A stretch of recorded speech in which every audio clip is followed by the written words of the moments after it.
Hey guys, so we are factoring very specific cases, special cases. Two types, squares and cubes. Again, squares are going to have a highest exponent of a 2. Cubes are going to have a highest exponent of a 3. So that's kind of the two specific cases you'll see.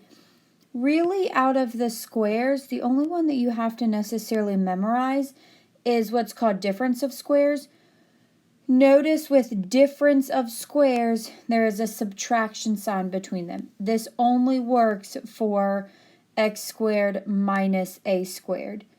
You'll see there's kind of your formula of the outcome. Cubes, there are sum of cubes and difference of cubes. So cubes are different. They have both addition, subtraction. Squares, notice there's only a difference of squares. These two down here, they actually work the same way as normal factoring. I'm going to show you an example of that. Not really a formula that you have to memorize.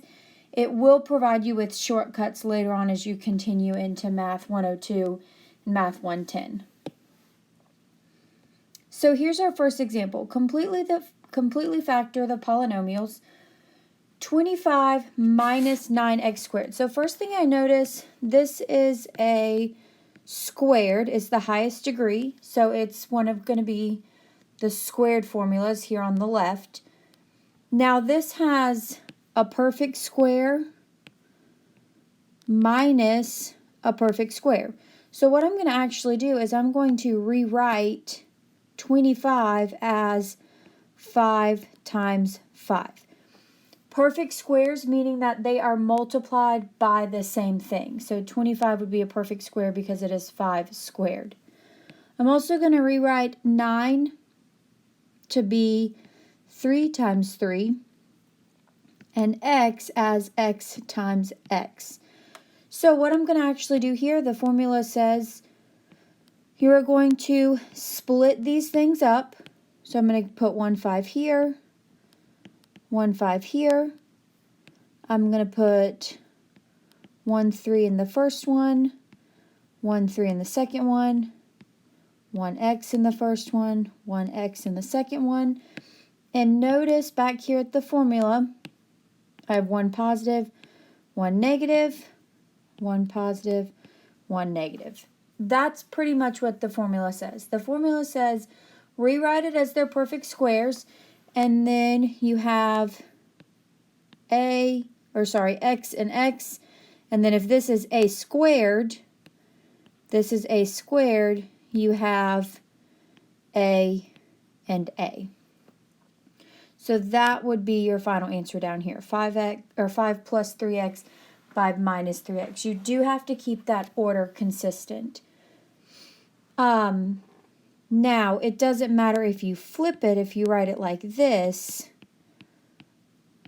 That is okay, but you cannot write it like this.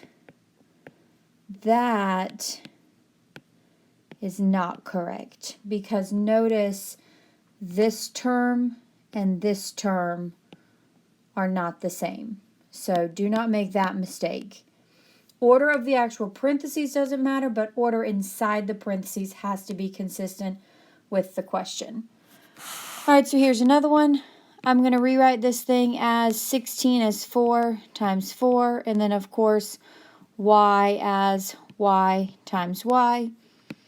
The second one I'm going to rewrite as x times x.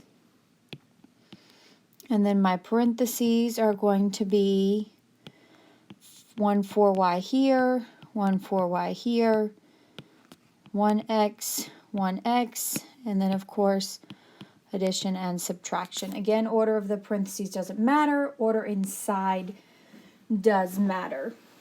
All right, this last one, I'm going to try and trick you.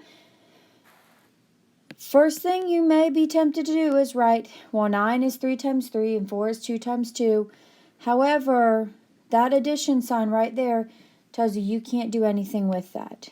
There is no such thing as a sum of squares. Sum of squares is not factorable.